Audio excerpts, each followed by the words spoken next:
હું નેશદ Jani department of ફાઇનાન્સમાં કલાનો ઇતિહાસ ભણાવું છું. આજે જે વિષય વસ્તુ પર ચર્ચા કરવાની છે અને જે વિષય વસ્તુ પર વાત કરી રહ્યા છીએ એ છે શિલ્પકલા.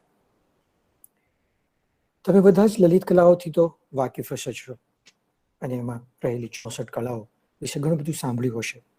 ક્યાંક ને ક્યાંક તમારા જીવનમાં એ સંકળાયેલી બી હશે.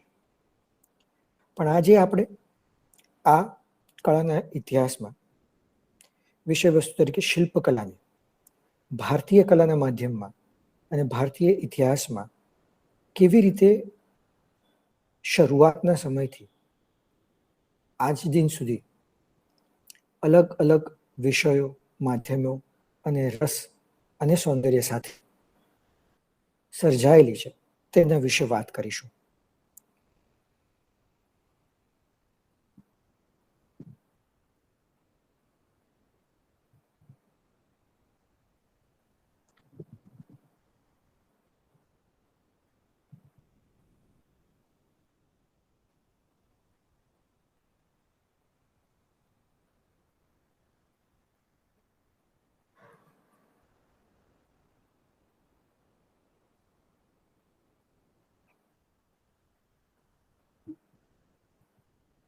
આમ તો આપણે જોઈએ તો શિલ્પ શબ્દ આપણને વિષ્ણુ ધર્મત્વ પુરાણના 43મા અધ્યાયમાં ચિત્ર સૂત્રની સાથે મળી આવે છે અને એની રચના ત્યારથી એટલે કે વૈદિક ટાઈમ પહેલાથી બી થયેલી છે. જેમ કે પ્રાગૈતિહાસિક સમયમાં આપણે ગુફા ચિત્રો જોઈએ છે અને એમાં આપણને માનવીની પોતાની વિચાર શક્તિ, કલ્પનાઓ અને એનું સર્જનાત્મક આલેખ ખૂબ જ સુંદર રીતે જોવા મળે છે. તો શરૂઆત તો ત્યાંથી જ થઈ ગઈ. પણ સિંધુ ખીણની સંસ્કૃતિમાં જ્યારે આપણે જોઈએ છે ત્યારે એ સ્થાપત્ય કલા, ચિત્રકલા અને શિલ્પકલા ત્રણ સાથે સંકળાયેલું છે. ઇતિહાસકારો હજુ બી એની ભાષાના સંશોધનમાં પોતાનું રિસર્ચ ડેવલપ કરી રહ્યા છે, જેથી કરીને ઘણા બધા પુરાવા જે છે જેનાથી આપણે થોડા વંચિત છીએ. પણ એ સાપેક્ષમાં જ્યારે આપણે કલા જોઈએ છે અને એમાં બી શિલ્પકલા જોઈએ છે ત્યારે આપણને એ સંસ્કૃતિની ખૂબ જ ઊંડાણપૂર્વક સમજવી આવે છે, જેને ઇંગ્લિશમાં આપણે વિઝ્યુઅલ લેંગ્વેજ પણ કહીએ છીએ. શિલ્પકલા એ સમયમાં 3 માધ્યમો વધારે પડતા ઉપયોગમાં હતા. એક પથ્થર, બીજું ધાતુ અને ત્રીજું માટી. અહીંયા આપની સામે જે સ્લાઇડ છે એ છે બિયર્ડ મેન, જેને કહેવાય છે બીજા શીર્ષક તરીકે ધ પ્રીસ્ટ અથવા તો ધ કિંગ. આ શિલ્પ એટલા માટે પણ ખૂબ મહત્વનું છે કે આમાં શિલ્પકારની સર્જનાત્મક શક્તિનો ખૂબ જ ક્રિએટિવ રીતે આભાસ થાય છે. એ શિલ્પકાર 2 વસ્તુમાં સંતુલન બાંધીને આ શિલ્પનું સર્જન કર્યું છે. એક તો માધ્યમની ઊંડી સમજ. આ શિલ્પ છે એ ચુનાર પથ્થરમાં સર્જાયેલું છે. ચુનાર પથ્થર બીજા બધા પથ્થરોની કમ્પેરમાં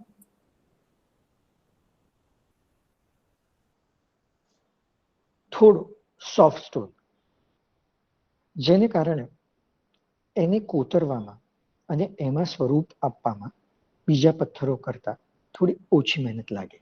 પણ એ એટલો બધો સોફ્ટ કે જેને કોતરતા જો વધારે કોતરાઈ જાય તે એ થોડું ઊંડાણપૂર્વક જતું રહે.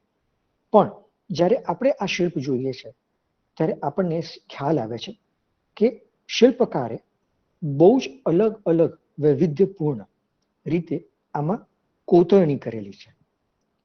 ઉપરનો ભાગ જોઈએ તો એમનો ફેસ કે જેમાં આંખો નીચી, નાક સુંદર રીતે કંડારેલું અને દાઢીને એકદમ સ્ટાઇલિસ્ટિકલી કોતરેલી છે. એક ખભાથી ઓઢેલું વસ્ત્ર અને જેમાં વિવિધ પ્રકારની ભાત બનેલી છે. પણ એ ભાત જો આપણે ધ્યાનથી જોઈએ તો એ ઉપસેલી છે. એટલે કે શિલ્પકાર એ ખૂબ જ ધ્યાન રાખ્યું છે કે આ કોઈ પ્રિન્ટિંગ કે બ્લોક પ્રિન્ટિંગનો ભાગ નથી, પણ આ એક એમ્બ્રોઇડરી એટલે કે એક પ્રકારનો ગૂંથણનો ભાગ છે. અને એ આ શિલ્પ દ્વારા એને જીવંત રાખ્યું છે. એવી જ રીતે બીજું એક કુશળ શિલ્પ આ જ સમયનું એ છે નૃત્ય કરતી છોકરી, જેને ઇંગ્લિશમાં એ લોકો ડાન્સિંગ ગર્લના નામથી ખૂબ જ પોપ્યુલર છે. એ ઇતિહાસકારોએ એટલા માટે પણ આ શિક્ષક આપેલું છે કારણ કે એનો ધ્યાનથી જુઓ તો એક પગ આગળના ભાગમાં અને બીજો પગ પાછળ છે. એટલે કે એ મૂવમેન્ટ કરવા તરફ પ્રયાણ કરતી હશે એવું લાગી આવે છે. અને આવા ઘણા બધા આપણને સાંસ્કૃતિક નૃત્યો જોવા મળશે કે જેમાં આ પ્રકારના એ લોકો પગલાં ભરતા હશે અને એક મુવમેન્ટને કેપ્ચર કરતા હશે, જેથી બી ઇતિહાસકારોએ કદાચ એવું માન્યું છે કે આ ડાન્સિંગ ગર્લ છે. બીજું કે આ ધાતુ કાંસ્ય ધાતુથી બનેલી છે. પ્રતિમા ખૂબ જ નાની છે પણ એ સિંગલ હેન્ડેડલી બનેલી છે, જેથી કરીને એમાં ટેકનિકનો ખૂબ જ મોટા પ્રમાણમાં ભાગ રહેલો છે. કારણ કે આને કહેવાય લોસ્ટ વેક્સ ટેકનિક, જેમાં મીણથી પહેલા આખું શિલ્પ ઊભું કરવામાં આવે, પછી એને એક મોલ્ડમાં સ્વરૂપ દેવામાં આવે, પછી એને ભઠ્ઠીમાં પકવવાથી એ મીણ બહાર આવી જાય અને જે મોલ્ડ છે એમાં આ ધાતુ ઉમેરવામાં આવે અથવા તો એ ધાતુ પોર કરવામાં આવે અને પછી જ્યારે એ ધાતુ ઠંડી પડે છે ત્યારે આ આખું શિલ્પ બહાર આવે છે. તો આ આખી જ પ્રોસેસમાં ખૂબ જ મહત્વનું છે કે દરેકે દરેક ભાગ છે એ ખૂબ વ્યવસ્થિત રીતે થઈ શકે. જો આજના સમયમાં ઘણા બધા શિલ્પકાર હજુ બી આ પ્રકારની ટેકનિક અને પ્રોસેસને વાપરે છે. બીજું આપ સૌને પણ ખ્યાલ હશે કે નટરાજને એટલે કે જે બી ડાન્સના ભાગમાં થોડા ઘણા પણ ઇન્ટરેસ્ટેડ હશે એને ખબર છે નટરાજની એક સરસ મજાની પ્રતિમા બહુ બધા નાટ્યકારો અને ખૂબ જ બધા નૃત્યકારોના ઘરે આપણને જોવા મળી જાય છે. એ બી આ જ ટેકનિકનો એક ભાગ છે. ત્રીજું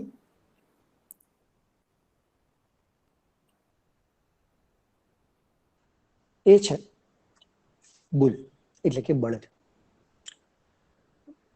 હરપ્પા એટલે કે સિંધુ ખીણની સંસ્કૃતિમાં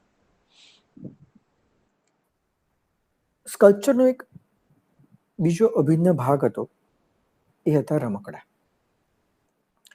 શિલ્પની શરૂઆત થઈ જ યુટિલિટી પર્પઝથી, એટલે કે જે વસ્તુઓને આપણા જીવનમાં ગૂંથી શકાય, વાપરી શકાય અને માણી શકાય એનાથી જ શરૂઆત થઈ હતી. એટલે કે એમ જોવા જઈએ તો પ્રાગૈતિહાસિક સમયમાં જે વાસણો, માટીના વાસણો બી મળી આવે છે આપણને, એ બી એક શિલ્પનો જ ભાગ ગણી શકાય.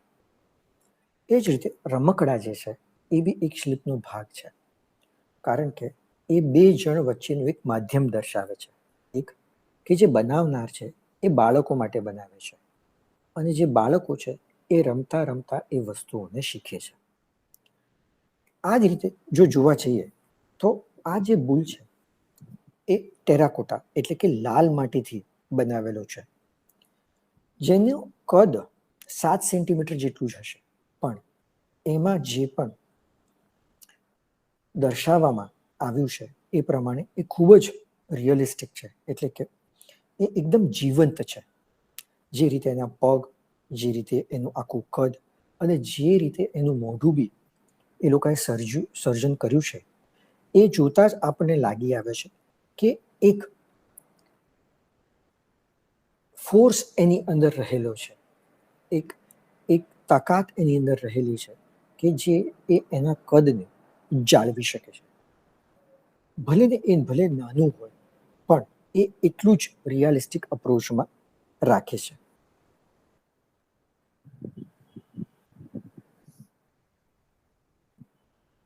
સિંધુ ખીણની સંસ્કૃતિ પછી નો જે કાળ છે, એમાં આપણને ચિત્રો કે શિલ્પો નથી મળતા, અને એ સમયને ઇતિહાસમાં વૈદિક સમય કહેવાય છે, કે જેમાં ઘણા બધા ગ્રંથો, અને એ ગ્રંથોની અંદર ચિત્ર અને શિલ્પોના ઉલ્લેખો મળી આવે છે. એની પરિભાષાઓ બાંધવાની, એના પ્રમાણો બાંધવાની શરૂઆત થાય છે, અને એને સ્વરૂપ આપવામાં આવે છે, અને જે પાછળથી પ્રેક્ટિસ પણ કરવામાં આવે છે.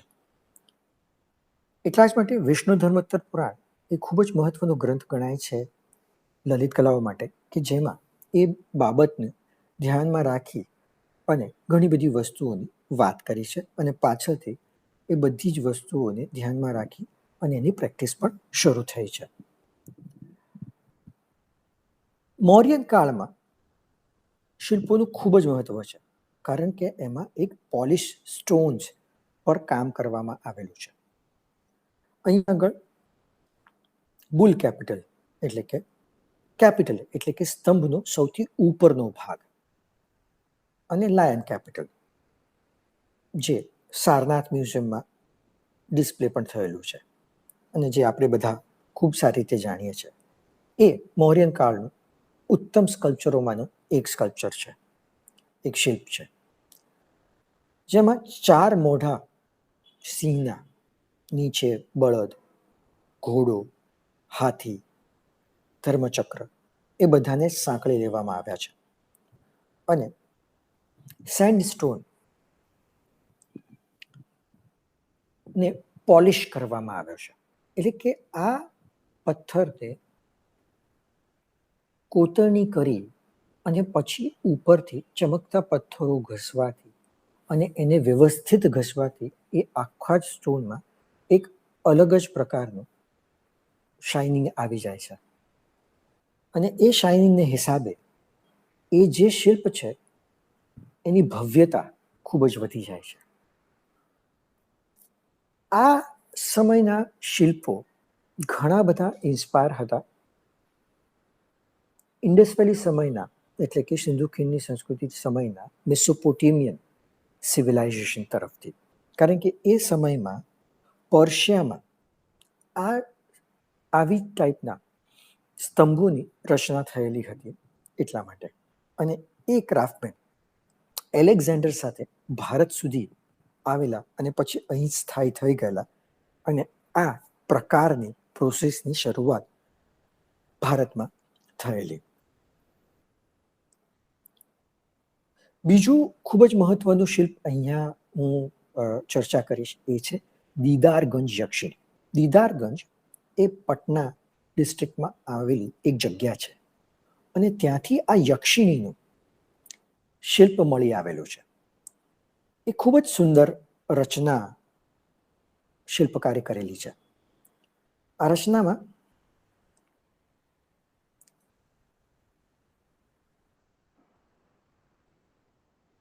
રચનામાં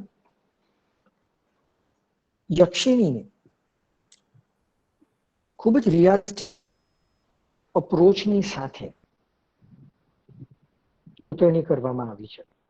અગેન આ બી પોલિશ સેન્ડસ્ટોન જ છે, પણ આ જે એમનો જે ચહેરો છે, એની ઉપર વાળની જે ગૂંથણી છે, એમાં રહેલી નાની નાની લાઈનો, એટલે કે જે વાળની જે ડિટેલિંગ છે, ગળામાં પહેરેલા આભૂષણો છે, અને કમરથી નીચેના વસ્ત્રો છે, એની આબેહૂબ રચના પથ્થરોમાં કરેલી છે, અને ઉપરથી એને પાછું પોલિશ બી કરેલું છે. એટલે તમે ધ્યાનથી જોશો તો આમાં ચળકતી સરફેસો તમને દેખાય, જેમાંથી લાઇટ રિફ્લેક્ટ થાય છે, અને એ અલગ જ પ્રકારનું એક ડાયમેન્શન ઊભું કરે છે. એને આપણને એને જોવા તરફ આકર્ષિત પણ કરે છે. મૌર્ય સમયમાં બુદ્ધિસ્ટ ધર્મનો, જૈન ધર્મનો અને હિન્દુ ધર્મનો પ્રસાર ખૂબ જ હતો. પણ એ સમયમાં સૌથી વધારે બુદ્ધિસ્ટ ધર્મનો પ્રસાર હતો. અને એ સમયમાં ઘણા બધા સ્તૂપા બન્યા હતા. સાંચી એમાંનું એક છે. સાંચી જ્યારે બન્યું ત્યારે ઈંટો અને લાકડાના માધ્યમોથી બનાવ્યું હતું. પછીથી મૌર્યન સમયમાં એને રિસ્ટોર કરી અને પથ્થરોમાં અને પછી શૃંગા ટાઈમ પીરિયડમાં અને કુશાના ટાઈમ પીરિયડમાં એમ વારે ઘડી રિસ્ટોર થતું ગયું. પણ આ એક સ્થાપત્ય હોવા છતાં પણ એક શિલ્પનો આભાસ કરાવે છે. બીજી વસ્તુ કે અહીંયા શિલ્પ એટલે કે ત્રિપરિમાણીય હોવું એ જ નથી. શિલ્પમાં પણ સરફેસને ડેવલપ કરવામાં ઘણા બધા ભાગ હોય છે. અને જેનું સાંચીના તોરણો જે છે, તોરણ દ્વાર જે છે, એ એક ઉત્તમ નમૂના છે કે જેમાં તમે ધ્યાનથી જોશો તો નીચે મેં સાંચીના એક તોરણનો ભાગ મૂકેલો છે, જેમાં એક લંબચોરસ ટાઈપમાં ઘણા બધા હાથીઓને વચ્ચે એક ઝાડ છે જેને બોધિ ટ્રી કહેવાય છે. આ જે છે એમાં જાતક કથાઓ કંડારેલી છે.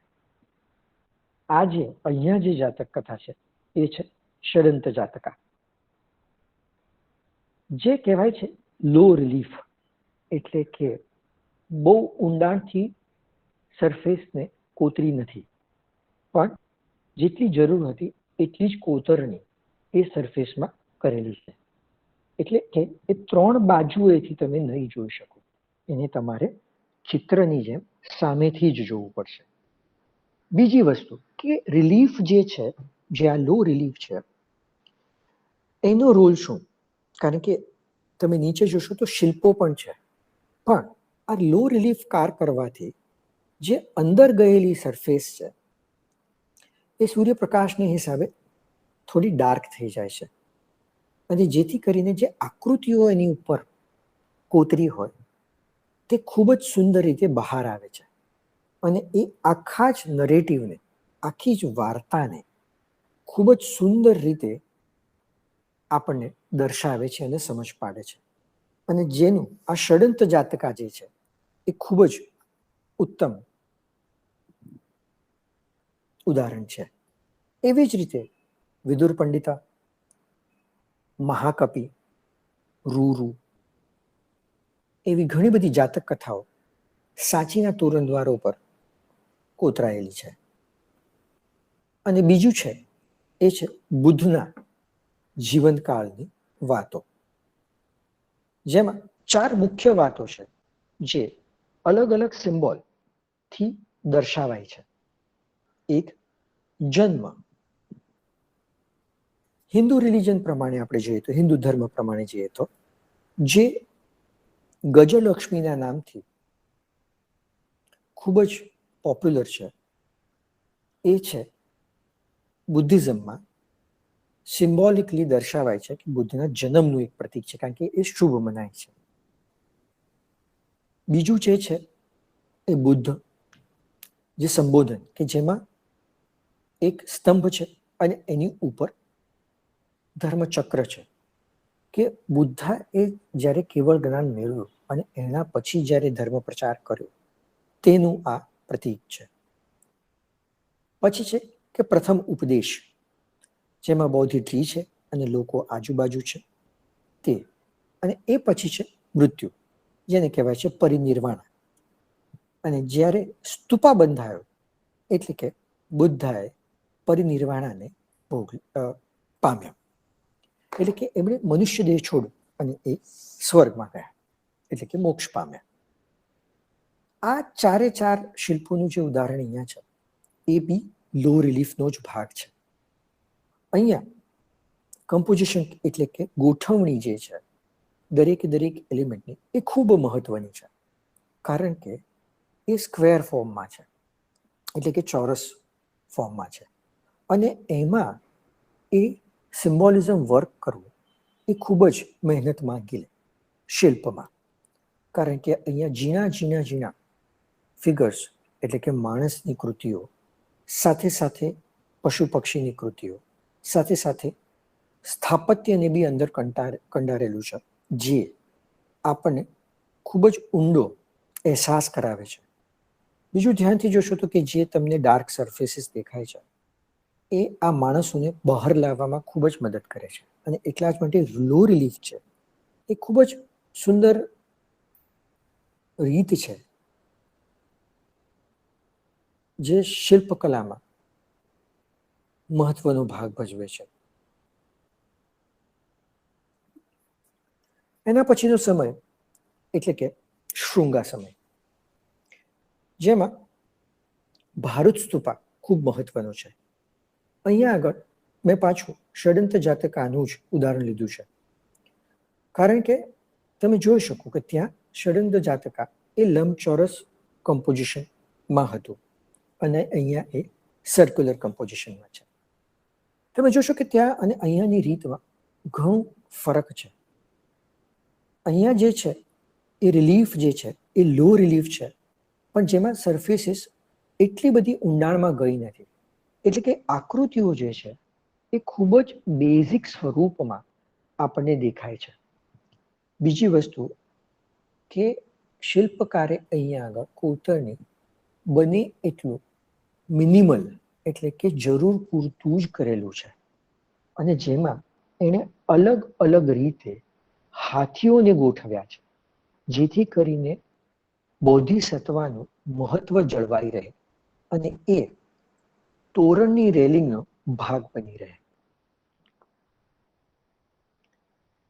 બીજું એક ઉદાહરણ છે કે જેમાં માનવીય કૃતિ, માનવીય ચહેરા અને એની આજુબાજુ પદ્મના લીફ દેખાડવામાં આવેલા છે. આ સમયમાં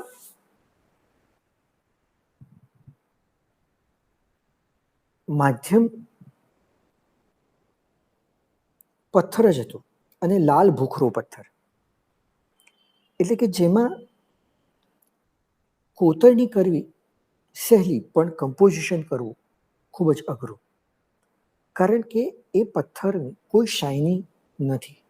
જેવું આપણે મોડર્ન સમયમાં જોઈએ છે એવું આ સમયમાં નહીં મળી શકે. એટલે કે એ માધ્યમને સમજી અને રચના કરવી એ ખૂબ મહત્વનું છે. બીજી વસ્તુ એ સમયની ભાતને દર્શાવવી અને એ બી આબેહૂબ, એ બી એટલું જ મહત્વનું છે. અહીંયા આપણને આ પોર્ટ્રેટમાં એનું એક ઉત્તમ ઉદાહરણ મળી શકશે. કુશાના સમયગાળો એ ખૂબ જ મહત્વનું છે ઇતિહાસમાં, કારણ કે એ સમયમાં ભારત ખૂબ જ બહોળા પ્રકાર સુધી વિસ્તરેલું હતું. એ સમયમાં ટ્રેડ પણ ઘણો બધો વિકસિત હતો, અને એટલા જ માટે કિંગ કુશાનાએ 2 કેપિટલની રચના કરવી પડી હતી, એક ગાંધાર અને બીજું પાટલીપુત્ર. તો આ જ સેમ સમયગાળામાં 2 અલગ અલગ પ્રકારના શિલ્પના રચનાઓ જોવા મળે છે. એમનું વિષય વસ્તુ બુદ્ધિઝમ જ હતું, કારણ કે એ સમયમાં બુદ્ધિઝમનો ખૂબ જ પ્રચાર થતો હતો, એટલા માટે બુદ્ધિઝમ જ હતું. અને અહીંયા જે આ સ્લાઇડ છે એ ગાંધાર સ્કૂલની છે, એટલે કે ગાંધાર શાળાની છે, કે જેમાં તમે જોઈ શકો છો કે પશ્ચિમી રચનાઓનું ઇન્ફ્લુઅન્સ અહીંયા ખૂબ જ છે. એ સમયમાં ગ્રીક સ્કલ્પચર્સ નું ટ્રેડિંગ ખૂબ જ પ્રમાણમાં થતું હતું, અને એ કુશાના સમયમાં કુશાના રાજ્યમાં એ આવેલા પણ હતા. એને આ લોકોએ સ્ટડી કરી અને એ પ્રકારે એ ભાતમાં આ સ્કલ્પચર્સને એટલે કે આ શિલ્પોને ઢાળવાનો પ્રયત્ન કર્યો છે. બુદ્ધા જે પદ્મ ઉપર બેઠેલા છે, પદ્માસનમાં, એમની આજુબાજુ એમના ગણાશ છે, યક્ષાશ, અને ઉપર બુદ્ધિ ટ્રી છે કે જ્યાં બુદ્ધાએ કેવળ જ્ઞાન લીધેલું હતું.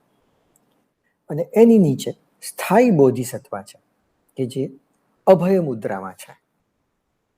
પણ અહીંયા જોશો તો ધ્યાનથી બુદ્ધાના ચહેરા પર એમને મૂછો દેખાડવામાં આવેલી છે, જે ન તો આગળ દેખાડી અને ન તો આ સમય પછી ક્યારે જોવા મળશે.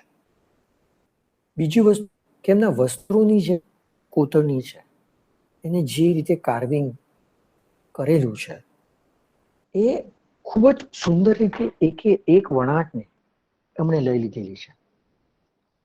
બીજું કે એમનું જે શરીરની રચના છે એ પણ ખૂબ જ ખડતલ છે, કારણ કે ગ્રીક કલ્ચર તમે જ્યારે ગ્રીક શિલ્પો તમે જ્યારે જોશો ત્યારે તમને અહેસાસ થશે કે એમાં એક એથ્લીટ કે એક રમતવીર હોય કે એક યોદ્ધા હોય એનું એક શરીર કેટલું ખડતલ હોય. એ પ્રકારનું આમાં પણ એની ઇન્ફ્લુએન્સીસ જોવા મળે છે. અને એક બાજુ જ્યારે ગાંધારા શૈલી હતી તો બીજી બાજુ મથુરા શૈલી હતી, જે પાટલીપુત્ર અને એના આજુબાજુના રિજનમાં દેખાતી હતી, કે જેમાં એના માધ્યમમાં બી ફરક છે કે અહીંયા આગળ તમને લાલ ભૂખરા રંગનો પથ્થર જોવા મળશે અને જેને એ લોકોએ કોતરેલો છે. જ્યારે તમે ગાંધારા જોવો છો ત્યારે તમને ત્રણેય બાજુથી આખા જ શિલ્પને એ લોકોએ કોતરેલું છે તે દ્રષ્ટિકોણ જોવા મળશે. પણ જ્યારે અહીંયા આગળ બુદ્ધાનો ફેસ જે છે એ થોડો હસમુખો, જેના ઉપર આછી સ્મિત જોવા મળે છે, જે એના ઘણા ફિગર્સમાં બી છે. અને એનું શરીરની જે બંધારણ છે એ ગાંધારા સ્કૂલ કરતા ખૂબ જ અલગ પ્રકારની છે, જે તમને મૌર્યન અને કુશાના સમય જેવી જ દેખાઈ આવશે.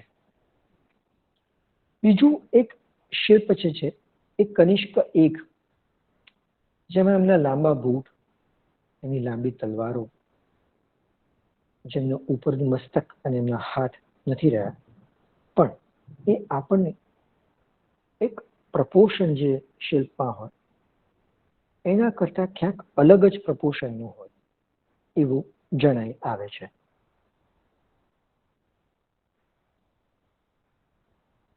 કુશાના સમય પછી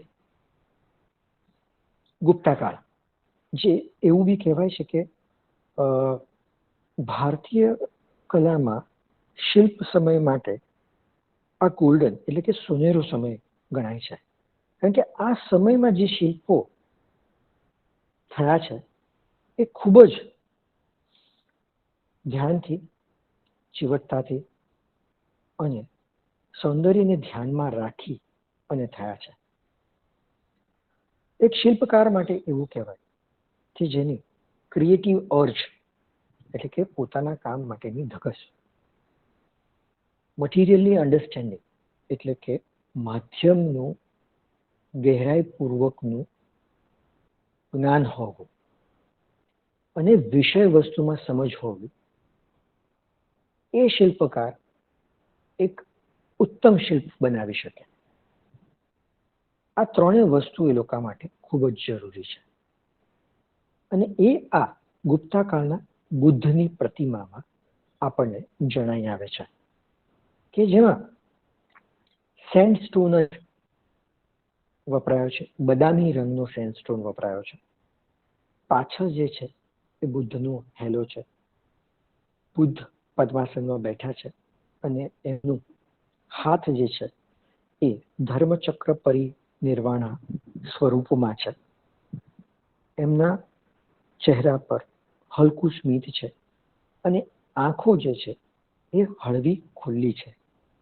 કાન એકદમ લાંબા છે, ગળું એકદમ લાંબુ છે, એમના ખભા ખૂબ જ પહોળા છે. એક જ્ઞાની વ્યક્તિત્વનો જે અહેસાસ હોય એ આ શિલ્પમાં આપણને જોવા મળે છે. જેમાં શિલ્પકારે બુદ્ધ ભગવાને જે વસ્ત્ર બી પહેર્યું છે અને જેટલું ઝીણું વસ્ત્ર છે એ બી કોતરવાનો પ્રયત્ન કર્યો છે અને આપણને એ આ શિલ્પ દ્વારા સમજવામાં બી આવે છે કે શિલ્પકારની આ માધ્યમની કેટલી ઊંડી સમજ હશે. એ આ શિલ્પ આપણને દેખાઈ આપે છે. અને એ જ સમયમાં હિન્દુ ધર્મમાં આપણને શેષશાહી વિષ્ણુ એટલે કે નાગ ઉપર સૂતેલા વિષ્ણુ ભગવાન અને એની ઉપર બ્રહ્મા, શિવ, ઇન્દ્ર અને કાર્તિકેય જેવા ભગવાનો બી દર્શાવેલા છે. આ શિલ્પ જે છે એને આપણે કહેશું હાઈ રિલીફ, કે જેને શિલ્પ જેટલું જ એક સરફેસથી કોતરવામાં આવે એને હાઈ રિલીફ કહેવાય. આ બી હળવા બદામી રંગનો સ્ટોન છે જે એટલો સોફ્ટ હોય છે કે જેને કાર્વિંગ કરવામાં તમે ધારો એ આકૃતિને તમારું સ્વરૂપ, તમારા વિચારોનું સ્વરૂપ એમાં આપી શકો છો, જે આ શિલ્પમાં ખૂબ જ સુંદર રીતે દેખાય છે. બીજી વસ્તુ, હાઈ રિલીફમાં લાઇટ અને શેડો આ બંનેનો જે શિલ્પ સાથેનો મેળ બેસે છે એ શિલ્પને જીવંત બનાવવામાં ખૂબ મહત્વ રાખે છે. અને ત્રીજું, કે જે બદામી રંગનો કલર છે એ વરસાદ કે ઠંડીની સિઝનમાં પોતાનો કલર જે બદલે છે, કોઈ વખત ઘાટો થઈ જાય તો કોઈ વખત આછો થઈ જાય, કોઈ વખત થોડો સોનેરી જેવો થઈ જાય, તો એ શિલ્પને જીવંત બનાવે છે.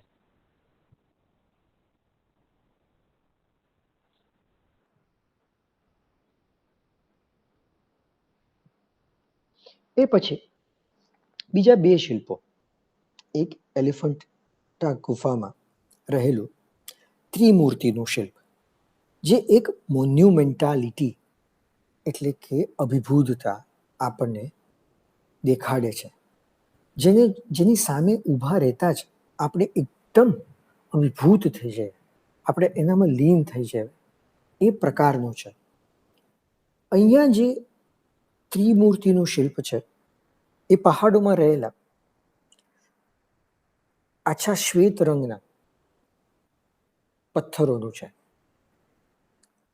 બુદ્ધ સમયમાં એટલે કે મૌર્યન સમયમાં ગુફાઓ કોતરવાનું શરૂ થયેલું અને એમાં એ ગુફાઓ ખૂબ મહત્વની, કોતરતી વખતે મહત્વનું ધ્યાન એ રાખવાનું છે કે જ્યાં બી સોફ્ટ ટોન હોય એને શોધવાનો છે. કારણ કે બહાર રહેલો પથ્થર હંમેશા અણઘડ હોય, એટલે કે જેને તમે કાર્વ ન કરી શકો. તમે જેવું કાર્વ કરવા જાઓ એટલે એ તૂટી પડે. પણ જ્યારે અંદર રહેલો પથ્થર છે કે અમુક મીટર અંદર જાઓ તો ત્યાં જે પથ્થર છે એ ઇક્વલ ટેમ્પરેચરમાં ઠંડો પડેલો હોવાથી એ સોફ્ટ છે, એટલે એને તમે જે આકૃતિ આપવા માંગતા હશો એ આપશે. અને જેનું આ એલિફન્ટા કેવનું ત્રિમૂર્તિ ખૂબ જ ઉત્તમ ઉદાહરણ છે. એ સાપેક્ષમાં તમે જ્યારે બદામી કેવ્સ એટલે કે બદામીની ગુફાઓ જે કર્ણાટકમાં રહેલી છે, 4 ગુફાઓ છે, જેમાં પહેલી અને બીજી ગુફા ભગવાન શંકરને અર્પિત છે, જ્યારે ત્રીજી ગુફા ભગવાન વિષ્ણુને અર્પિત છે અને ચોથી ગુફા જૈન ધર્મને અર્પિત છે. એમાંની ગુફા નંબર 2માં શિવ ગુફામાં વામન અવતારનું હાઈ રિલીફ કરેલું છે. અહીંયા લાલ રંગનો પથ્થર મળી આવે છે એટલે જ આ ગુફાઓનું નામ બદામી ગુફાઓ પડેલું છે, જે સમય જતાં ઘાટો પણ થાય છે અને આછો પણ થાય છે, અને જેનું આ ચિત્રમાં, આ છબીમાં પણ તમે ધ્યાનથી જોઈ શકો છો. આનું જે કમ્પોઝિશન છે એમાં ઉપરના ભાગમાં કર્ણાટકમાં એને ત્રિવિક્રમા બી કહે છે. જેમ નોર્થ સાઇડ એટલે કે ઉત્તર ભારતમાં આપણે વામન અવતાર કહીએ છીએ વિષ્ણુનો, તો દક્ષિણ ભારતમાં એ લોકો એને ત્રિવિક્રમા બી કહે છે. એનો એક પગ ઉપરના ભાગમાં છે અને બીજો પગ નીચે છે, અને એ પગની એટલે કે જમણી બાજુનો પગ જે ઉપર ડાયગનલી જાય છે એની નીચે જ વામન અવતારમાં વિષ્ણુ દેખાડેલા છે, અને એમનો ત્રીજો પગ જ્યારે એ ઉપાડે છે, જ્યારે મૂકવા માટે, એ સમયે જે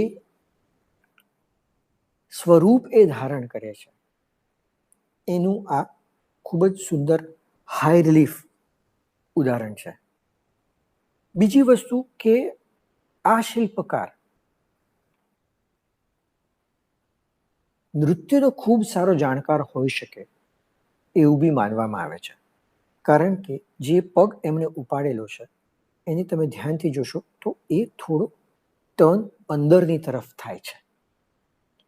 એટલે કે આ બધી મુદ્રાઓ જે છે એ નૃત્ય સાથે ખૂબ જોડાયેલી છે, કે દરેકે દરેક પોસ્ચર્સ, જેમ કે એલિફન્ટા કેવના જે દ્વારપાલ છે એને કહેવાય દ્વિભંગા પોસ્ચર્સ, એટલે કે જેમનું ઘૂંટણેથી અને કમરેથી પોતાનું શરીર બેન્ડ કરેલું હોય અને ઊભેલા છે. એવી રીતે આ જે વામન અવતારોનું ત્રિવિક્રમા સ્વરૂપ છે એ કહેવાય અતિભંગા, કે જેમાં એમના શરીરના ઘણા બધા અંગો વળાંક લે છે.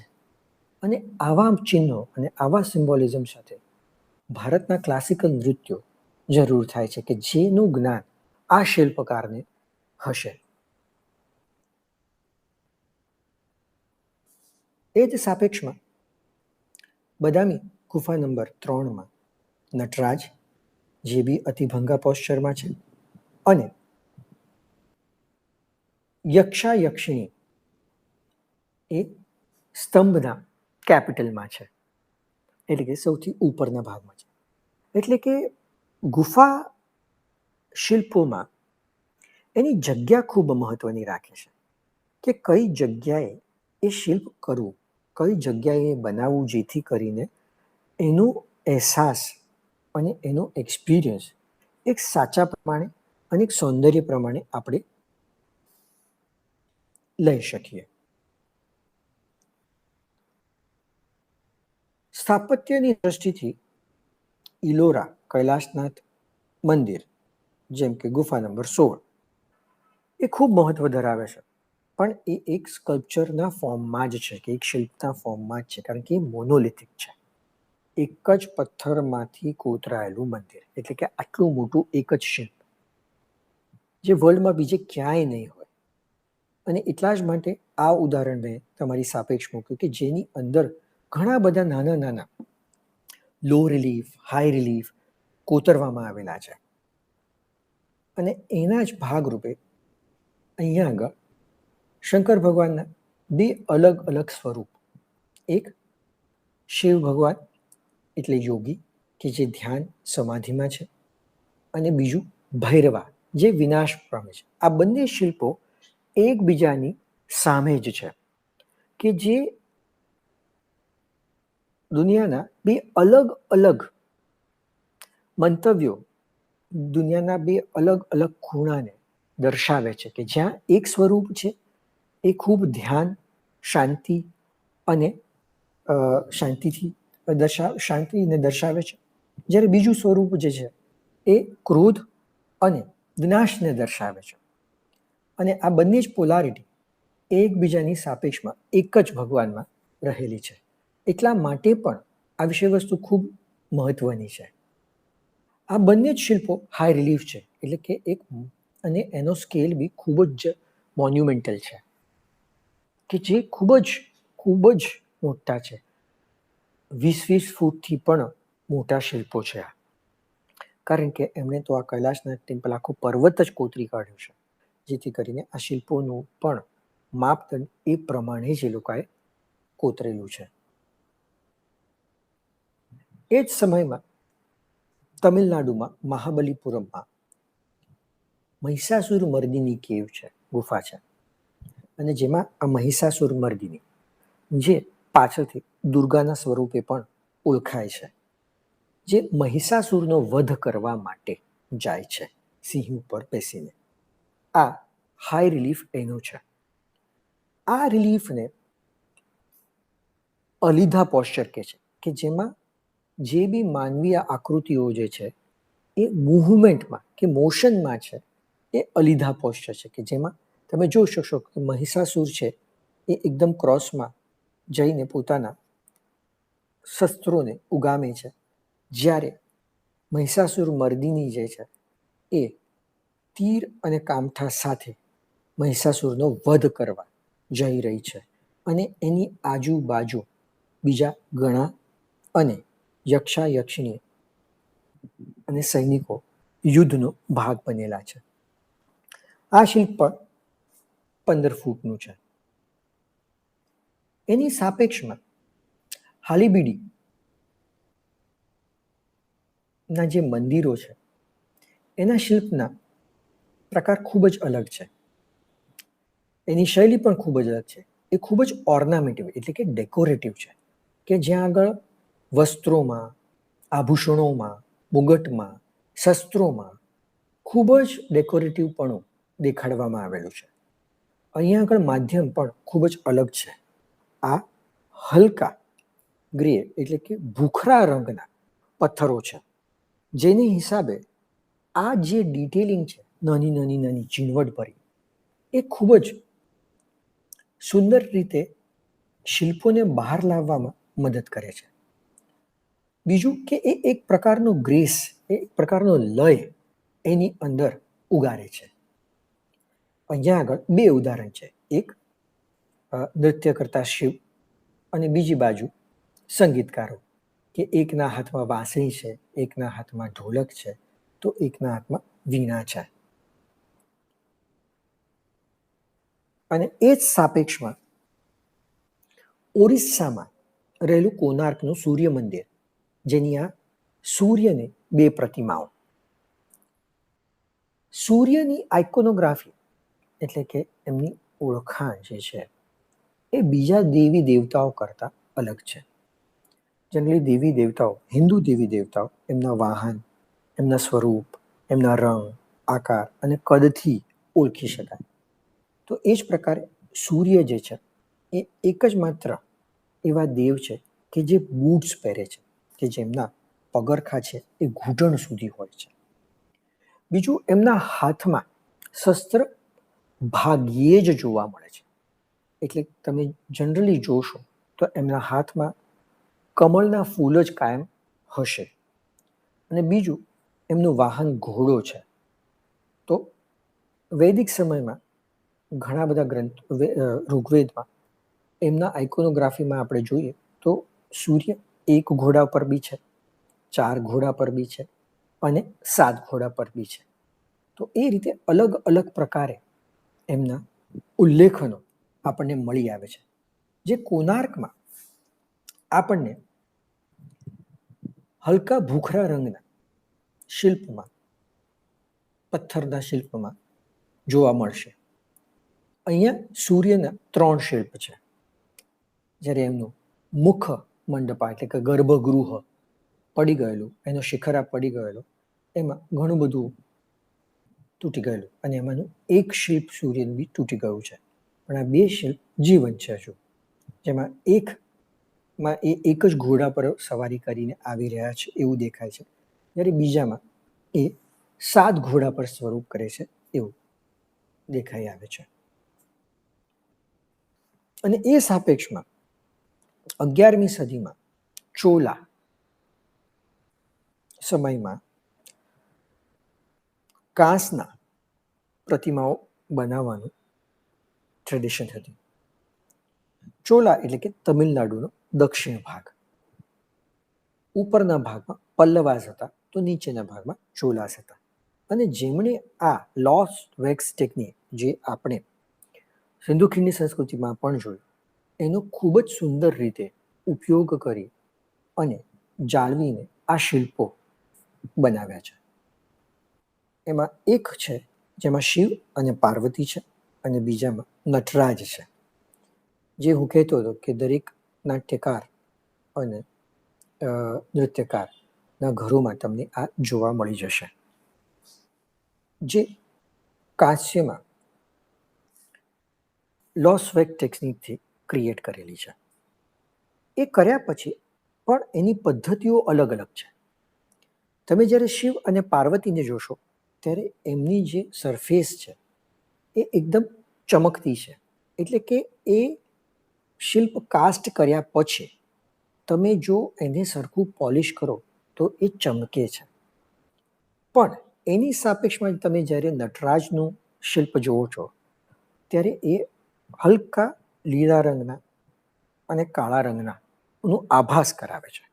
બંને છે એક જ માધ્યમ, પણ એની ઉપર બીજું કેમિકલ લગાડવાથી, એટલે કે જેને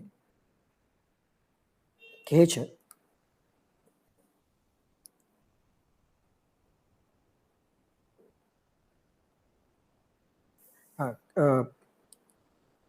પતિના કરવાથી એ અલગ અલગ રંગોમાં બી ફેરબદલ થઈ શકે છે. પતિના બહુ બધા કલરના આવી શકે છે. આજની તારીખમાં તો ઘણા બધા કલર મળે છે, લાલ કલર, પીળો કલર, ભૂરા કલર, લીલા કલરમાં.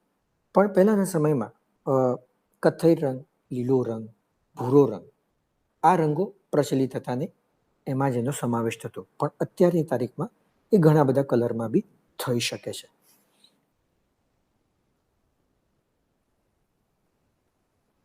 અને 16મી સદીમાં તમે જ્યારે જુઓ છો ત્યારે કલકત્તા એટલે કે West Bengal side terracotta temples આવેલા છે, કે લાલ માટીથી બનાવેલા મંદિરો.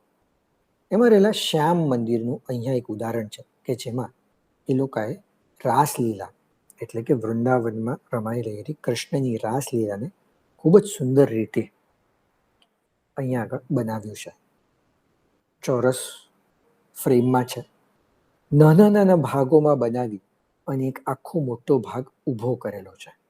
અને આવા જ ભાગોથી આખા ને આખા મંદિરો બિષ્ણુપુરમાં આવેલા છે.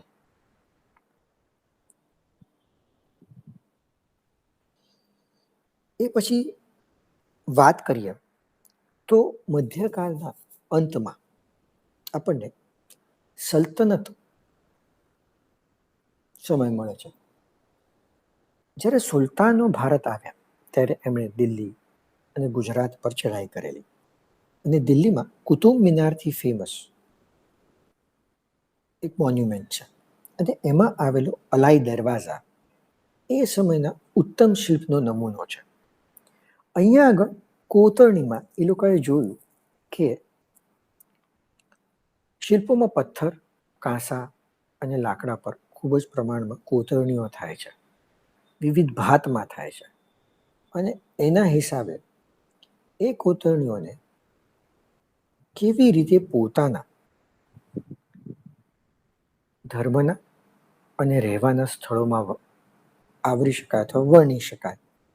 તો એનું આ અલાઈ દરવાજા ઉત્તમ એક્ઝામ્પલ છે કે જેને લાલ પથ્થર અને સફેદ આરસ પથ્થરનું સંયોજન કરીને આખો જ દરવાજો ઊભો કર્યો છે, જે એક સુંદર આભાસ કરાવે છે આઉટલાઈનને. જેમાં કારણ કે ઇસ્લામિક રિલિજનમાં એટલે કે ઇસ્લામિક ધર્મમાં માનવ કૃતિઓને સ્થાન નથી, એટલા જ માટે એ લોકો જ્યોમેટ્રિકલ એટલે કે પેટર્ન બેઝ આકૃતિઓ અને નેચરલ એટલે કે કુદરતી આકૃતિઓને ગણિતિક રીતે અને બેલેન્સ કરીને કોતરે છે. બીજું તમે ધ્યાનથી જોશો તો એક બારી અહીંયા ઉદાહરણ તરીકે મૂકેલી છે કે જેમાં કેલિગ્રાફી એટલે કે હાથની લેખાવટ પ્રમાણે બી એ લોકોએ કુરાનની વર્ઝિસને, એના શ્લોકોને અહીંયા આગળ મૂકવાનો પ્રયત્ન કર્યો છે. અને એ જ રીતે મુગલ સમયમાં પણ ઉત્તમ ઉદાહરણ છે સલીમ ચિશ્તીની મકબરા, કે જે આખો જ મકબરા જે છે એ આરસના પથ્થરોથી બનાવેલો છે. અને એમાં રહેલી જાળીઓ એ ખૂબ જ ઉત્તમ છે, કારણ કે એમાં રહેલી જાળીઓ અલગ અલગ ભાતની, અલગ અલગ પેટર્નની અહીંયા આગળ એ લોકોએ કોતરી છે.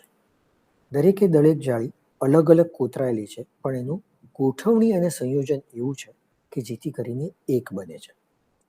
બીજી વસ્તુ, અહીંયા જેમ હાઈ રિલીફ અને લો રિલીફમાં સૂર્યપ્રકાશ અને છાંયડાનો ઉપયોગ કરી શિલ્પોને જીવંત કરવાનો એક વિચાર એ લોકોએ કોતરેલો છે, એ જ રીતે અહીંયા પણ આ જાળીઓ એનો ઉત્તમ નમૂનો છે. જ્યારે તમે બહારથી જ્યારે જોશો ત્યારે આપણને એમાં રહેલા આરસ પથ્થરમાં રહેલી જાળીઓ એક પેટર્ન દેખાડે છે, એક ડિઝાઇન દેખાડે છે. જ્યારે એ જ જાળી અંદર રહીને જોશો તો એ એની ડેલિકસી, એનો લય, એનો રિધમ આપણને દેખાડે છે. અને એમાં સૌથી ઉત્તમ નમૂનો છે એ છે તાજમહેલ. તાજમહેલમાં ઇનલે ટેકનિક, એટલે કે એક પથ્થરમાં બીજા પથ્થરને મૂકવો, જે જોઈન્ટ નથી કરવાનો, એ કોતરવાનો જ એવી રીતે છે કે જે અંદર ફિટ થઈ જાય, એને કહે છે ઇનલે ટેકનિક. એટલે આમાં એક એક્ઝામ્પલમાં તમે જોઈ શકશો કે અલગ અલગ કલરફુલ પથ્થરોથી ફૂલો બનાવવામાં આવ્યા છે, અને બીજી બાજુ લો રિલીફમાં ફૂલો કાર્વ કરવામાં આવેલા છે. આ તાજમહેલ એક ઉત્તમ ઉદાહરણ છે શિલ્પ માટે કે જેમાં ઇનલે ટેકનિકનો અને રિલીફ ટેકનિકનો ઉપયોગ કરી અને શિલ્પોમાં એક પ્રકારનો રંગ ભરી દેવામાં આવેલો છે. મુગલ સમય પછી આપણે આવીએ છીએ આધુનિક ભારતીય શિલ્પો પર. આધુનિક ભારતીય શિલ્પો આપણી સ્વાતંત્ર્ય લડત સમયથી જ શરૂ થઈ ગયેલા, અને એણે આપણા સ્વાતંત્ર્ય પછી પણ એક ઇન્ડિવિજ્યુઅલ અહેસાસ આપણા શિલ્પકારોને કરાવ્યો, અને દરેક ઇન્ડિવિજ્યુઅલ શૈલીને દેખાડવાનો પ્રયત્ન કરેલો. એટલે કે દરેક શિલ્પકાર પોતાની આગવી વિશિષ્ટતા પ્રમાણે કામ કરતો થયેલો. અત્યાર સુધી જે શિલ્પો આપણે જોયા એ ક્યાંક ને ક્યાંક ધર્મ સાથે, કે કોઈને કોઈ રાજા મહારાજાના મહેલો સાથે, કે કાં તો કોઈ નગર શેઠના ઘરો સાથે જોડાયેલો હશે. પણ હવે જે શિલ્પો જોશો એ વિષય વસ્તુ સાથે પણ ઇન્ડિપેન્ડન્ટ છે. એને માધ્યમોને ખાલી અને ખાલી એ માધ્યમોના દ્રષ્ટિકોણથી વાપરે એવું બી નથી. એ લોકોએ અલગ અલગ માધ્યમોને એક સાથે બી વાપરેલા છે, અને એક ઉત્તમ પ્રકારની શિલ્પકૃતિ ક્રિએટ પણ કરેલી છે. જેમાં સૌથી મોખરે નામ છે રામકિંકર બેજ. મૂળ સાંથાલ ફેમિલીના, અને શાંતિ નિકેતન એટલે કે રવિન્દ્રનાથ ટાગોર એ બનાવેલા કલા કેન્દ્રમાં ભણેલા નંદલાલ બોઝ એમના શિક્ષક. એમણે એકદમ આધુનિક પ્રકારથી શિલ્પો બનાવવાનું શરૂ કર્યું. તમે જ્યારે વિષય વસ્તુ જુઓ છો ત્યારે એક વિષય વસ્તુ છે એ છે દાંડી કૂચ, અને બીજું છે સાંથાલ ફેમિલી. આજ સુધી ક્યારે બી શિલ્પોમાં તમે સાંથાલ ફેમિલીને નહીં જોયું, એટલે કે ગ્રામ્ય જીવન પરના શિલ્પો. સાંથાલ જે કમ્યુનિટી છે એ ટ્રાઇબલ કમ્યુનિટી છે, અને એ ગ્રામ્ય જીવનમાં એમનું ખૂબ જ મહત્વ છે ઇન ટર્મ્સ ઓફ કે એ ત્યાંના રિજનને એક પ્રકારે કલ્ચરથી પણ લાઈવ બનાવે છે. બીજું કે સિમેન્ટથી એમણે આ બંને સ્કલ્પચર બનાવેલા છે, શિલ્પો બનાવેલા છે.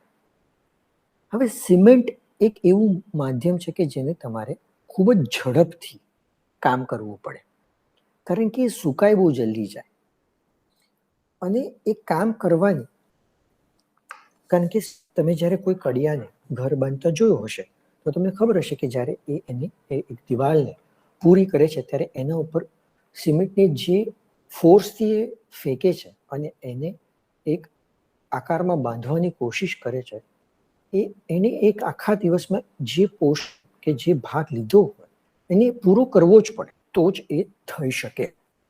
તો એક પ્રકારે આ શિલ્પો બી છે એ સિમેન્ટમાંથી બનેલા હોવાથી એ દેખાડે છે કે એક રામકિંકર બેજને આ માધ્યમ એક્સપ્લોર કરવાની કેટલી મજા આવી છે.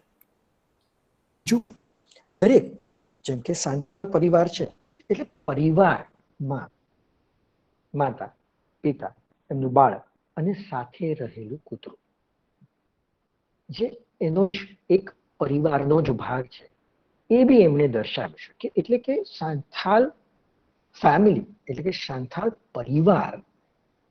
પરિવારની જે ભાષા છે એને આ આધુનિક સ્કલ્પચરમાં શું હોઈ શકે એને દેખાડી છે. બીજું કે એ સમયમાં ઔદ્યોગિક ક્રાંતિ હોવાથી ઘણા બધા સાંથાલ ફેમિલી ગામડાઓમાંથી શહેરો તરફ માઇગ્રેટ કરતા હતા, એની બી એક આ જર્ની દેખાડી છે. કારણ કે જે રીતે સિમેન્ટ એમણે ઊભો કર્યો છે, જે ગ્રે કલર એટલે કે ભૂખરા રંગનો આખો જ, જેના પર કોઈ કલર નથી કર્યો, જે એક સ્ટ્રગલ એટલે કે એમની એક મહેનત પણ દેખાડી રહ્યું છે. અને એ સાપેક્ષમાં દાંડીકૂચ કે જેમાં ગાંધીજીને એમણે બનાવેલા છે, એ બી એક હુબેહૂબ આકૃતિ એમણે કરેલી છે. એ જ સમયમાં બીજા એક શિલ્પકાર એ છે દેવી પ્રસાદ રાય ચૌધરી, જેમણે કાંસ્યમાં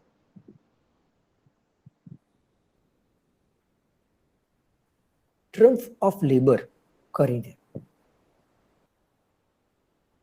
આ શિલ્પ ઊભું કર્યું છે. આ એક કટાક્ષ હતો ઔદ્યોગિક ક્રાંતિને લઈને બી, કે જેમાં કામ કરતા મજૂરોનું જીવન, એમની મહેનત, એમની સ્ટ્રગલ, અને એ સ્ટ્રગલ જે એમના શરીરથી જ જાણવા મળી શકે, જેમના હાથ, જેના પગ, જેનું આખું શરીર કસાયેલું અને જેમાં હાડકાઓના આકાર બહાર આવતા હોય, દરેકે દરેક અંગોમાં ભાગ પડતા હોય, એ પ્રકારે દેખાઈ આવતા હોય એવું જીવંત શિલ્પ એમણે આ બનાવ્યું છે, જેમાં એક માનવીય ભાગ નથી પણ ઘણા બધા માનવીય ભાગ છે. એના પછી આવે છે એક બીજા શિલ્પકાર, જે છે ધનરાજ, જેમણે કાંસ્યમાં અલગ અલગ ટેકનિકથી કામ કર્યું. જેમાં સ્ત્રી નામનું જે શિલ્પ છે એ એમણે કાંસ્યની જે શીટ આવે, એટલે કે આપણે ત્યાં આવતા જૂના ઘડાઓ જેને ટીપી ટીપીને બનાવવામાં આવે, એ જ પ્રક્રિયાને વાપરી અને આ આખું જ શિલ્પ તૈયાર કર્યું છે. અને જેના ભાગરૂપે વુડ એટલે કે લાકડું અને સ્ટીલમાં સંગીત સંયોજન બનાવ્યું છે, કે જે બી રીતે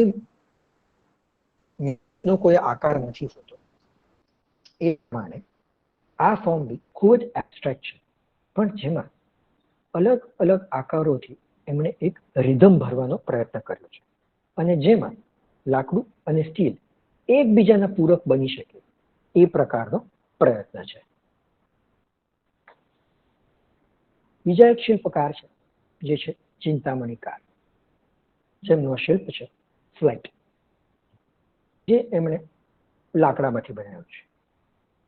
ફ્લાઇટ એક મૂવમેન્ટ દર્શાવતું શિલ્પ છે, જેમાં એક પક્ષીની મૂવમેન્ટ હોઈ શકે છે, જેમાં અલગ અલગ ટેક ઓફ એટલે કે જમીનથી આકાશ સુધીની વિચારોની ઊંડાણ મુવમેન્ટ હોઈ શકે છે.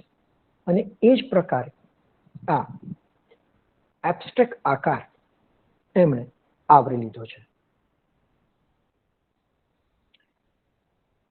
સોમનાથ હોર એ એક પ્રિન્ટ મેકર અને ચિત્રકાર છે, પણ એમણે શિલ્પો પણ કર્યા અને એમણે કાંસ્યના મળી આવતા અલગ અલગ નિગ્લેક્ટ કરેલા ભાગોને લઈને શિલ્પો બનાવ્યા, એને જોડીને શિલ્પો બનાવ્યા. અને ઘણા બધા શિલ્પો એમણે ટેરાકોટા એટલે લાલ માટીથી બનાવી અને કાંસ્યમાં ટ્રાન્સફર કર્યા. કે જેમાં જે કૂતરું છે એ ખૂબ જ ફેમસ સ્કલ્પચર છે, એટલે ફેમસ શિલ્પ છે એમનું, જે એમણે ટેરાકોટામાં બનાવેલું હતું અને પછી એમને મોલ્ડ લીધો છે. અને માનવ કૃતિઓને બી એમણે ખૂબ જ સ્ટ્રગલથી દેખાડી છે. એના પછીના શિલ્પકાર એટલે કે આદિ દેવરીવાલા, જેમણે લાકડામાં ખૂબ જ કામ કર્યું, પણ એને કોતરવાની જગ્યાએ એના અલગ અલગ ભાગોને કેવી રીતે સંયોજન દ્રષ્ટિથી વાપરી શકાય એવી દેખાડ્યું. લાકડાની સાથે એમણે લોખંડ એટલે કે આયરનમાં બી ખૂબ જ કામ કર્યું, અને જેમાં એ લોકો માધ્યમોને પહેલાની જેમ કાંસ્યની જેમ દર્શાવવાની જગ્યાએ એના 2 ડાયમેન્શનલ આસ્પેક્ટને દર્શાવવાનો પ્રયત્ન કર્યો અને મોડર્ન મુવમેન્ટને કેપ્ચર કરવાની કોશિશ કરી. જ્યારે એની સાપેક્ષમાં જાનકીરામ, જે ચોલામંડલમના આર્ટિસ્ટ હતા, એમણે બી લાઈન એટલે કે રેખાઓને પોતાના શિલ્પોમાં કેવી રીતે લાવી શકાય અને એ બી મેટલ એટલે કે આયરન, કાંસ્ય અને એવી વિવિધ ધાતુઓની સાથે મિશ્રણ કરી અને ઊભો કરવાનો પ્રયત્ન કર્યો. નટરાજ મીરા મુખર્જી, જેમણે ભારતીય શિલ્પકલાના અલગ અલગ મધ્યકાળના અને પૂર્વકાળના શિલ્પોને સમજી અને પોતાના આધુનિકવાદમાં લાવવાનો પ્રયત્ન કર્યો. એટલા જ માટે એમણે કાંસ્યને માટીની જેમ વાપરી અને પોતાના એક્સપ્રેશન દર્શાવવાનો પ્રયત્ન કર્યો છે. તો તમે નટરાજ જોશો કે જે આપણને ચોલા સમયમાં મળતા હતા અને એમણે જે બનાવ્યું છે એમાં આસમાન જમીનનો ફરક છે, જે આપણે જોઈ શકશું, કારણ કે એના હાથેથી એમણે ફિનિશ વસ્તુઓ નથી કરી, જે એમણે સ્પોન્ટેનિયસ એટલે કે જલ્દી જલ્દી જે રીતે બિલ્ડ થઈ શકે એ જ રીતે કરવાનો પ્રયત્ન કર્યો છે, અને જે એનર્જી એમાં છે એ પણ દેખાઈ આવશે. એની સાપેક્ષમાં ટેરાકોટા એટલે કે લાલ માટીમાંથી માતા અને બાળક, આ શિલ્પ ખૂબ જ મહત્વનું એટલા માટે પણ છે કે એક બાજુથી જ્યારે જોઈએ છે ત્યારે આપણને એક સ્ત્રી દેખાય છે, અને એ બી એક સુંદર રિધમમાં એનો ફેસ અને ગળાનો ભાગ અને આખા બોડીને એમણે આવરી છે. પણ જ્યારે એ શિલ્પને આપણને બીજી બાજુથી જોઈએ છે ત્યારે આપણને એ બાળક દેખાશે, અને ત્યારે આપણા મન પર એ સ્ત્રીમાંથી માતાની અસરમાં આવી જશે. તો આ એક બહુ સુંદર રીતે દર્શાવેલું શિલ્પ છે કે જેમાં દરેકે દરેક બાજુઓને એક સરપ્રાઇઝ એલિમેન્ટ તરીકે કેવી રીતે લઈ શકે છે એનો આભાસ કરાવે છે. એની સાપેક્ષમાં પ્રદોષ દાસગુપ્તા, જેમણે કાંસ્યમાં ખૂબ જ કામ કર્યું, જેમાં માનવ આકૃતિઓને એને પ્રાધાન્ય આપ્યું, પણ એને ખૂબ જ માનવ આકૃતિઓના આકારોને લઈને ખૂબ કામ કર્યું. હાથ, પગ, મોઢાને ડિટેલમાં બનાવવા કરતા એ જે આકાર છે, એના જે લય છે, એ જે લયબદ્ધતા છે, એને કાંસ્યમાં જાડા, પાતળા, નાના, મોટા એવા અંગોમાં દર્શાવી અને એક એબ્સ્ટ્રેક્ટ આકાર આપવાનો પ્રયત્ન કર્યો છે. શંકુ ચૌધરી, જેમણે પણ મિનિમલિસ્ટિક અપ્રોચને અપનાવી અને એબ્સ્ટ્રેક્ટ ફોર્મોને પથ્થરોમાં કોતરવાની પ્રયત્ન કર્યો છે. એ પથ્થરોને ખૂબ જ પોલિશ કરતા મોરિયન કાળની જેમ, અને જેથી કરીને એના જે આકારો છે અને એની જે બંધારણની એમણે કાવ કરેલી છે, જે કોતરેલી છે, એને એ ખૂબ જ સુંદર રીતે લાવી શકતા. એમના પર પશ્ચિમી શૈલી ક્યુબિઝમ, ઘનતાવાદ નો ખૂબ જ અસર હતી, અને જેથી કરીને તમને એમના શિલ્પોમાં એ ઘનતાવાદ દેખા પણ છે. અને એમના જ વિદ્યાર્થી એટલે કે મહેન્દ્ર પંડ્યાએ નરેટિવ ને પસંદ કર્યું, જેમના શિલ્પોમાં એક અલગ પ્રકારની શહેરને, એમની આજુબાજુની વાર્તાઓને આવરી લેતા હતા. આજુબાજુના ચહેરાઓને પોતાના શિલ્પોમાં લઈને આવતા હતા, અને એની સાથેના સંબંધોને ખૂબ જ સિમ્બોલિક રીતે એ ક્રિએટ કરતા હતા, જે ખૂબ જ નજીકનું હતું. નરેટિવ બરોડા કરીને મુવમેન્ટ હતી પેઇન્ટિંગ અને પ્રિન્ટ મેકિંગમાં.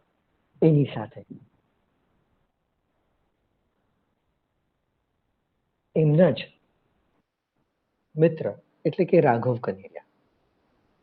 કનેરિયા એ પોતાના અભ્યાસકાળ દરમિયાન ભારતીય મધ્ય સમયના નરેટિવ શિલ્પોને ખૂબ જ ઝીણવટપૂર્વક સમજો, એમાં રહેલા તથ્યોને સમજ્યા અને પાછળથી એ પોતાના શિલ્પોમાં લાવવાનો પ્રયત્ન કર્યો. પણ યુરોપ ભણવા ગયા હોવાથી તેમનામાં પશ્ચિમી શૈલીઓનો બી ખૂબ જ બહોળા પ્રમાણમાં અસર હતું. એમનામાં બી ક્યુબિઝમ, સરેલિઝમ જેવી પશ્ચિમી મૂવમેન્ટને દર્શાવવાનો એમણે પ્રયત્ન કર્યો છે.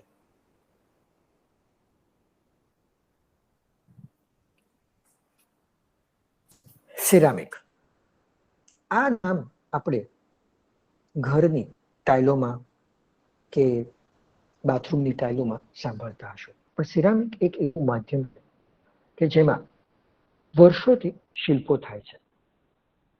ચાઇના અને જાપાનમાં સિરામિક યુટિલિટીઝ અને સ્કલ્પચર્સ ખૂબ જ મોટા પ્રમાણમાં મળી આવે છે. ભારતમાં પણ આધુનિક શૈલીમાં ઘણા આર્ટિસ્ટો એ પોતાનું માધ્યમ આ પસંદ કરે છે, અને એમાં જો એક આગવું નામ હોય તો એ છે જ્યોત્સના ભટ્ટ, જેમણે ઇનોસન્સ ને ધ્યાનમાં રાખી પશુ પક્ષીઓ, ખિસકોલીઓ, પોતાની આજુબાજુ રહેલા ચકલીઓ, કબૂતર, બિલાડી, એ બધા ફોર્મને, એ બધી આકૃતિઓને ખૂબ જ સહજતાથી પોતાના સિરામિકના શિલ્પોમાં લાવેલા, જે આપણને બધાને જ એક જીવંત પ્રકારે જોવું ગમે. એ એક એસ્થેટિક એટલે એક સૌંદર્યનો બી આભાસ કરાવે અને એક ઇનોસન્સીનો બી આભાસ કરાવે. એ જ સમયે દિલ્હી બાજુ વિવાન સુંદરમ કરીને એક ખૂબ જ મોટા ચિત્રકાર છે, જેમણે ઇન્સ્ટોલેશન આર્ટ એટલે કે શિલ્પો માટે કોઈ બી માધ્યમ હોઈ શકે એવી પરિભાષા ભારતમાં લાવી. કારણ કે પશ્ચિમી દેશોમાં આ પરિભાષા કેટલાય વર્ષો પહેલા શરૂ થઈ ગયેલું હતું કે શિલ્પો માટે બંધાયેલા માધ્યમ ન હોઈ શકે, એટલે કે પથ્થર, લાકડું, કાંસ્ય કે સિરામિક. પણ એમણે પેપરથી બી શિલ્પો કર્યા. પેપર, જૂટ, લાકડાની પટ્ટીઓ, વાંસની પટ્ટીઓ, એ બધાથી બી પોતાના શિલ્પો બનાવ્યા અને એક અલગ જ પ્રકારનો એક્સપિરિયન્સ લાવવાનું કોશિશ કરી. નાગજી પટેલ, જેમણે સેન્ડસ્ટોન અને બીજા ઘણા બધા પથ્થરોમાં પોતાનું એક્સપ્લોરેશન અને આગવી શૈલી ઊભી કરેલી છે, જેમાં બનિયન ટ્રી એટલે કે વડનું વૃક્ષ વડોદરામાં રહેલું ખૂબ જ ફેમસ છે, જે હ્યુમન પ્રપોર્શન કરતાં પણ ઘણું ઊંચું છે. એક મોન્યુમેન્ટાલિટી દેખાડે છે, પણ એમાં એક સિમ્પ્લિસિટી બી દેખાડે છે કે જ્યાં એક ભાગે તમને એક સ્તંભનો અહેસાસ થાય ત્યારે બીજું બાજુ એક વડનું બી અહેસાસ થાય છે, જે ટ્રેડિશનને પણ બાંધી રાખે છે અને જે મોડર્નિટીને પણ એક્સપ્લોર કરાવે છે. અને એ જ સમયના મૃણાલિની મુખર્જી કે જે સ્ત્રી શિલ્પકાર હોવાથી ઘણી બધી વસ્તુઓ અને ઘણી બધી સહજતાઓને સમજતા હોવાથી જૂટ એટલે કે ભરત ગૂંથણને શિલ્પોમાં લાવ્યા અને ભરત ગૂંથણથી જ એમણે પોતાના શિલ્પો બનાવ્યા. તો અહીંયા આગળ જૂટને આયરન આર્મેચર એટલે કે લોખંડના આર્મેચરની સાથે વર્ણવીને ઊભા રહી શકે એવા શિલ્પો બનાવ્યા કે જેમાં આકૃતિઓ નેચરમાંથી ઇન્સ્પાયર થઈ અને લીધેલી છે. અને એ સાપેક્ષમાં ધ્રુવ મિસ્ત્રીએ પીઓપી કે જે એક ઇન્ડસ્ટ્રીયલ મટીરિયલ છે કે જેની મહત્તા ઘણી નથી, કારણ કે એ માધ્યમ જે છે એ વર્ષો સુધી ટકી નથી શકતું, એમાં પોતાના શિલ્પો કરવાનો પ્રયત્ન કર્યો અને એને એક એક્સપેરિમેન્ટ સ્વરૂપે પોતાના શિલ્પોમાં લાવ્યા અને ભારત અને વિદેશોમાં પણ પ્લાસ્ટર ઓફ પેરિસથી કરેલા શિલ્પોનું પ્રદર્શન કર્યું. અને જ્યારે એક બાજુ આપણે નાગજી ભાઈ પટેલનું કામ જોઈએ છે, એની સાપેક્ષમાં સુબોધ ગુપ્તાએ સ્ટેનલેસ સ્ટીલ એટલે કે બીજું એક ઇન્ડસ્ટ્રીયલ મટીરિયલ કે જેના વાસણો હોઈ શકે, જેની બારીઓ બની શકે, બારીઓની ફ્રેમ બની શકે, એવા માધ્યમને પસંદ કરી અને પોતાના શિલ્પો બનાવ્યા. એ બી એક ગામથી શહેરમાં આવેલા હતા. એમના રોજિંદા જીવનમાં એમણે જોયું કે વાસણનું એક ખૂબ મહત્વ છે અને જેના પણ મટીરિયલ બદલાઈ રહ્યા છે, અને એ વાસણોને જ પોતાના માધ્યમમાં વાપરી. એટલે કે તમે આ જ્યારે વૃક્ષ જોશો તો એની ડાળીઓ ઉપર ક્યાંક તમને ટિફિન દેખાશે, ક્યાંક તમને લોટો દેખાશે, ક્યાંક તમને તપેલી દેખાશે. તો એ વાસણોને જ સ્ટેનલેસ સ્ટીલના હોવાથી આખું જ વૃક્ષ એમણે સ્ટેનલેસ સ્ટીલમાં બનાવ્યું.